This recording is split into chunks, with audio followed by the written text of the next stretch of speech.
Hi, my name is Sydney Barnett. I am a physician and patient living with stage 4 lung cancer from 2017. I was diagnosed at the age of 33 when I was going through my medical internship for residency. Before my cancer diagnosis, I was just someone who was very active. I danced ballet for many years. I would want to say probably 15 years. Um, did it pretty seriously, 5 days a week. I also ran track. I did swimming. I was just very active, bouncing off of the walls. I did a lot of 5K runs, and that's actually one of the ways I figured out that something was wrong, because my breathing was just not what it used to be. I still like to be active. I enjoy traveling, spending time with my friends. I enjoy doing DIY. I haven't been able to do as much of it. And currently now I am grateful that I'm still able to work. I work full time as an internal medicine hospitalist, so I deal with patients who have been admitted for various conditions. I also take care of cancer patients myself. So it's been a pretty interesting journey, being on both sides of the fence. I am originally from Jamaica, and I was actually working in the Jamaican medical system there. I recognized that, something was kind of off when I was running. I just felt like I was kind of huffing and puffing like an old man, and for me, that was unusual. One night, I actually woke up just feeling like I was having difficulty breathing, felt like the air just wasn't really moving properly on my left side. So I went to the hospital that I worked at there, and they did a chest x ray, which they then diagnosed me as having pneumonia. Um, but the funny thing about it is that they pulled me into a room and they started asking me all of these questions like, have you been having any fevers, night sweats, any weight loss, any cough? And, at that time I was kind of wondering why they're asking me all those questions. But hindsight, it's 2020, some of those questions really were kind of cancer questions. And because I didn't have any of those red flag symptoms at that point in time, that's why they said it was pneumonia. After that, I got antibiotics. I started coughing at that point in time, and I actually coughed up blood. So I visited a pulmonologist there, and he said, "Oh, you have hyperactive airway disease." Gave me some steroids. "Oh, we can do another chest X-ray in a month." But this was kind of right when I was about to, migrate here for my residency program. So I said I would start, seeing someone over here. Of course, getting settled, residency, all of this stuff is very busy. So there was some delay until I started wheezing. And at that point in time, I was like, okay, I know that I had all of these respiratory symptoms from before. They kind of went away, but the wheezing was something that made me say, okay, let me go and see a pulmonologist up here. I do have a family history of asthma, so I initially thought that, it was probably just asthma. But we did test for asthma. Those tests came back negative. And when we did a repeat x-ray, even though the image looked so much better than the image that I did in Jamaica, the radiologist there thankfully saw that I had a small left lower lobe consolidation, which is the same abnormality I had almost a year before. Which was like, I just instantly started freaking out because I knew that if I had the same abnormality, over a year apart, it really meant that there was something in my chest. So I asked my pulmonologist to get a CT scan, And thankfully, she listened to me because the CT scan showed that there was a mass there. It was compressing my airway, and that was the reason I was wheezing. And, after bronchoscopy, she kind of said it looks, the word we use is friable, and friable means like it's very, it's not very sturdy, it's easily to be broken, it's just very, yeah. And that word is synonymous with cancer. So whenever someone uses it, so when she said it, I was like, are you telling me I have cancer?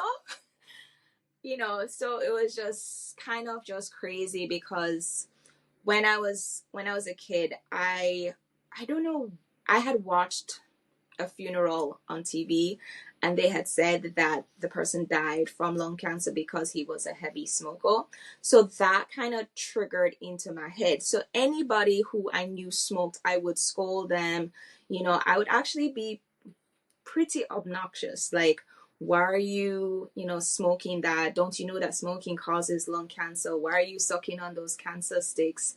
So it was just a big slap in the face or irony of it all that I was so anti-smoking, so about, trying to prevent lung cancer. And then I got diagnosed with it anyway. We had to wait until the biopsy results came back, which definitely confirmed, what we were all suspecting. And it was just like, I remember calling my family, and my mom and my sister are non-medical. My dad is a surgeon. So, when I told them what my pulmonologist said, they were like, okay, well, my sister and my mom were like, okay, we're going to wait for the biopsy results. Hopefully it's not that. And my father's like, it's cancer.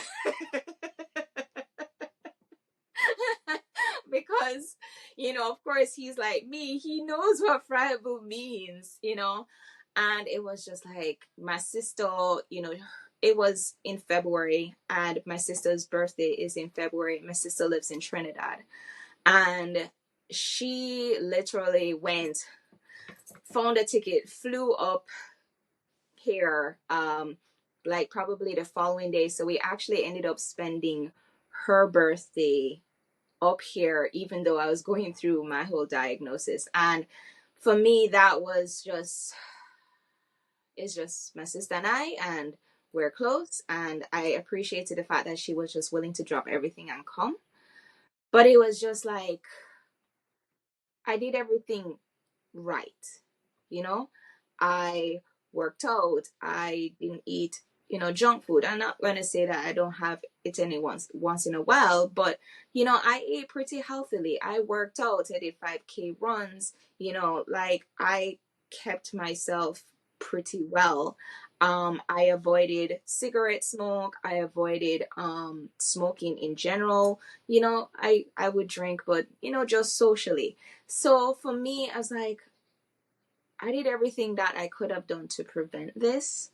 And, for this to happen, for it to happen and be diagnosed at stage 4, for me to be like basically just starting my whole process of, going through residency and, looking forward to all of the years that I would have in my future.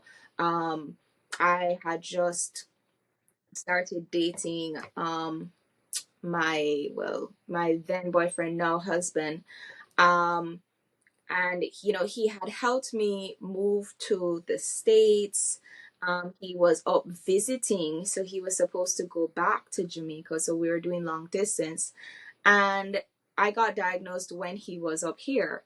And it was just like doing the in sickness and in health from even before we got married. He came with me when I, had to go to Hopkins to do my procedures. He was with me when they told me it was stage 4, that I was ALK-positive, so I would have to take these medications for life, that the medications are teratogenic, i.e., you can't have kids because they're toxic to a growing fetus. And we had all these plans of, getting married, having kids, that sort of thing. And all of that kind of went out the window. Um, I'm grateful that, he's been my rock. He, 2 weeks after we got the confirmation that it was stage 4, we got married. Stage 4. And you're just thinking, the statistics of a stage 4 diagnosis, especially with lung cancer, is just like, at that point in time, I think it was like 15% 5-year survival. And I was just like, okay, so am I going to be here in 5 years' time? Am I going to be able to hit my 40th birthday?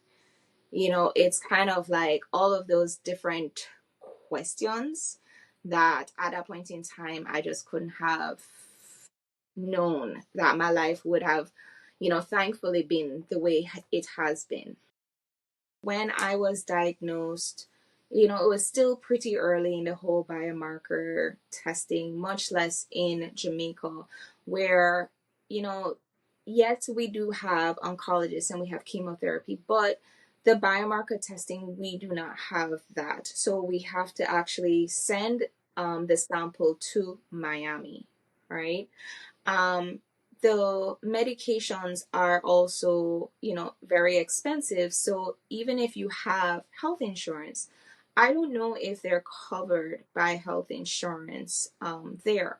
So a lot of patients that I've spoken to, they've had to source these medications from India, which they're still very expensive. Um, would it have changed my whole trajectory if I was diagnosed earlier? Possibly. But the thing is that, yes, I could have had surgery to have it removed, but ALK-positive lung cancer tends to come back, right? Especially at the time where they probably would not have treated me with, biomarker testing or with the medications necessary. I probably would have undergone chemotherapy, or not probably, I would have undergone chemotherapy. I would have had to do some level of surgery, and the chances of it coming back would have been high. I would have likely postponed my residency. And I just think that everything kind of, I don't want to say everything happens for a reason, because what would the reason be for me to get lung cancer? But I think that being diagnosed when I was over here gave me access to all of the tests. It gave me access to learning about the fact that I had a biomarker. It gave me access to the fact that I didn't have to do surgery. I didn't have to do chemotherapy. I started straight away on the targeted therapy. And even though my diagnosis is stage 4, and that sounds so scary, I have fortunately been pretty functional, even with, my met to the brain. So it's kind of like, yeah, things could have been found earlier, but I think that my quality of life probably wouldn't have been as good as it is now. I'm all about little mantras. So like for instance, like on my hand right here, I have a tattoo that says just persevere. It's actually something that it's been my mantra going through life. My mom told it to me when I was in high school, and she said, so the saying goes, many extraordinary things were done by ordinary people who persevere. So I use that as my mantra through everything. But another one of the things that I use a lot of the times, especially when I find myself either getting upset or beating up myself, or just when I want to get myself back into the mode of giving myself grace, is the serenity prayer. I always say to people is that, like, doctors, we are educated, but we can't know everything. And even though I went through medical school, I had never heard of that. And, I guess also me going to medical school, I graduated in 2012, I was diagnosed 2017. Biomarkers were still relatively new, because even the medication that I started out on, that came out in probably 2011.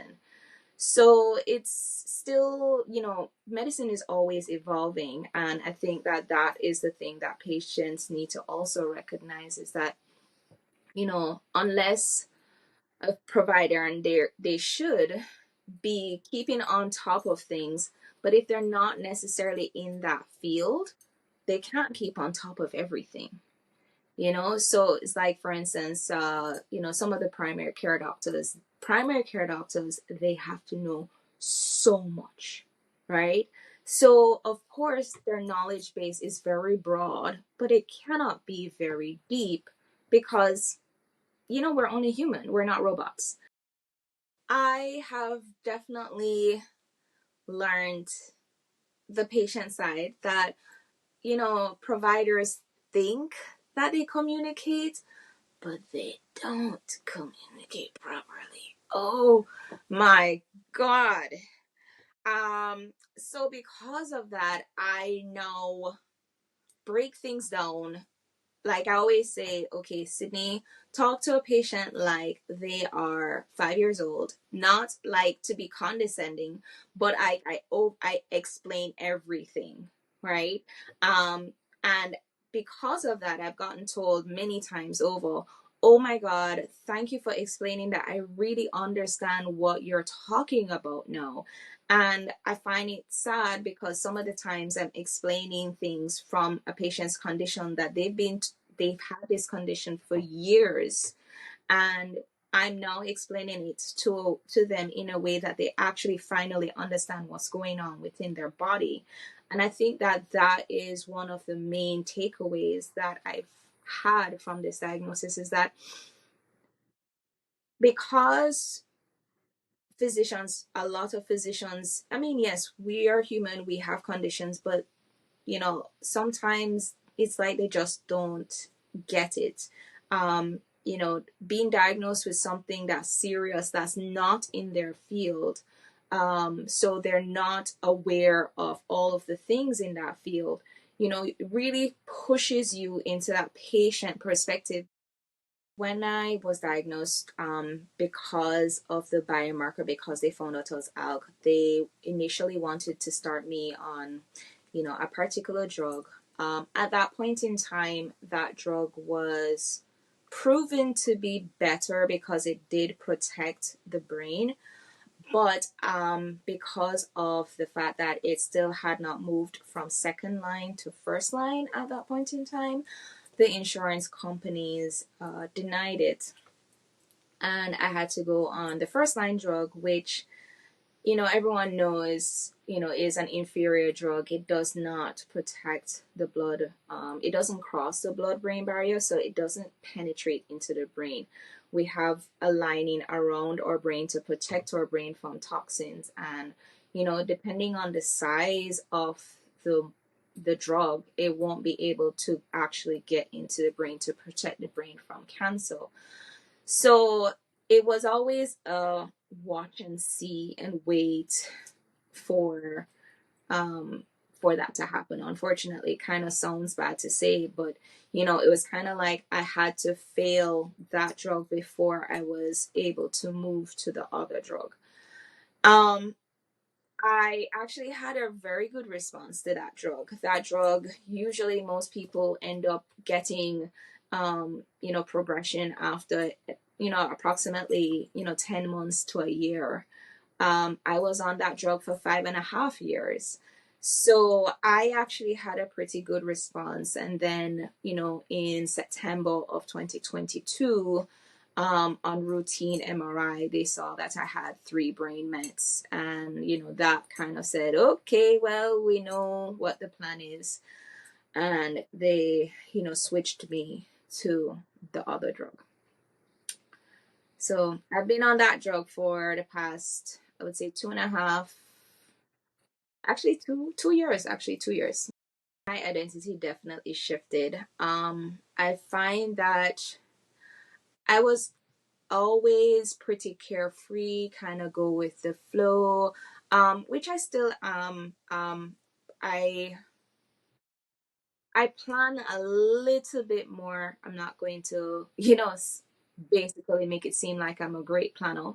But like certain things, like for instance, the house that I bought, I made sure that, my mortgage was under a certain amount, because in case I couldn't work, it needed to be relatively affordable so that, we wouldn't lose the roof over our head. The cars that I bought, I made sure that they were, Toyota's reliable cars, not expensive to maintain, so I could keep them for extended periods of time, instead of buying luxury vehicles that had, high car notes and that sort of thing. Um, I've had to think of, things in that regards about planning, in case, you know, things hit the fan.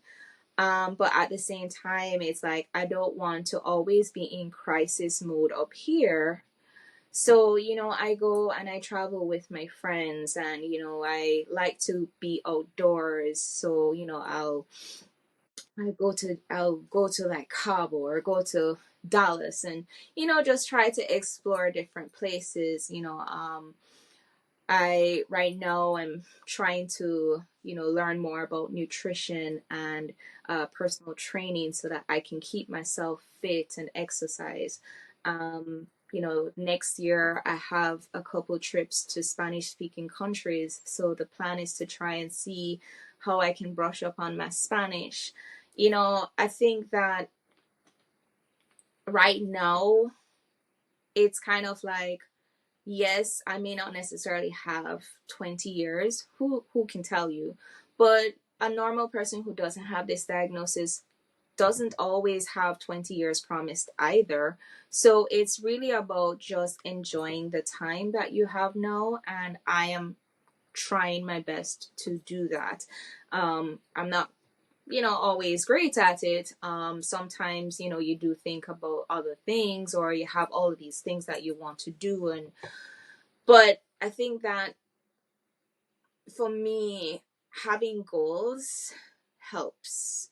Having, like, when I got diagnosed, my goal was to graduate from residency. After I graduated from residency, I was like, okay, my goal is to go somewhere big for my 40th birthday.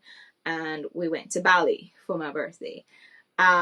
It's like making goals, and I find that working towards goals and enjoying things along the way makes it, manageable for me. I think when I was diagnosed, I always felt like I was one of the youngest people in the room. It was always, filled with older patients, and, not necessarily a lot of minorities either.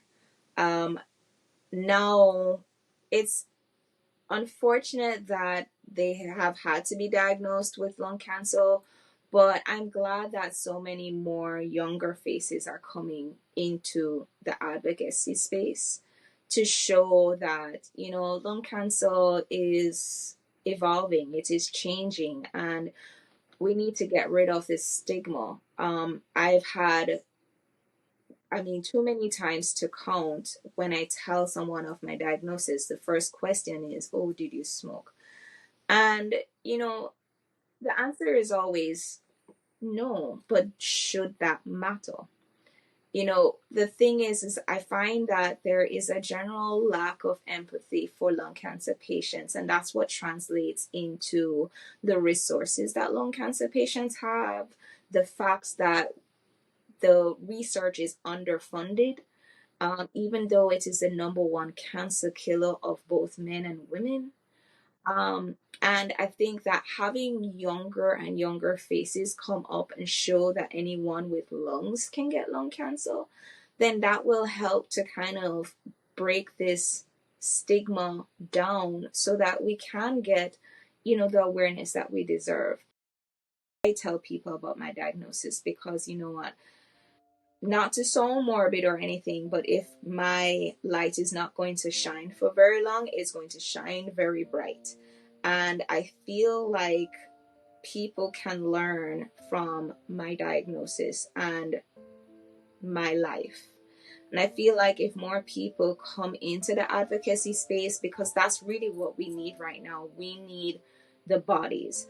Breast cancer has a lot of bodies, right? They have a lot of people who have survived. They have a lot of people who support, right? You know, I'm doing this walk for my grandmother. I'm doing this walk for my mother. I'm doing this walk for my sister. We don't have as much support. We don't have as much survivors. And when a patient dies, I find that their relatives kind of walk away from the cause, right? Some of them stay, but a lot of them walk away. And I think we need the bodies, we need the patients, we need the family members, the caregivers, you know, the friends. We need everyone to kind of stand together and come and advocate for more, because lung cancer needs more. We need more research funding. We need more awareness. We need more sympathy. We need to get rid of the stigma. And lung cancer touches so many lives that, honestly speaking, this shouldn't be an issue, but it is.